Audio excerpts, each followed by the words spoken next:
গাইছ মই এতিয়া ব্লগাৰ এইফালে সব ৰখি আছে কাৰণ এইফালে কেক কাটিব এওক দেখাই দিছো খাই আছে এতিয়া ভাত এইফালে আজি এনিভাৰ্সাৰী পিছফালে বৌ এনেকৈ ৰখি আছে সবে কেইবছৰীয়া এনিভাৰ্সাৰী কৈ দিয়ক 37 দেই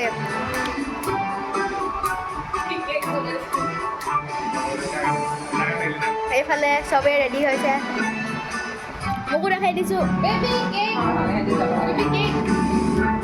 কাটক জলদি কেকটো চাই লওক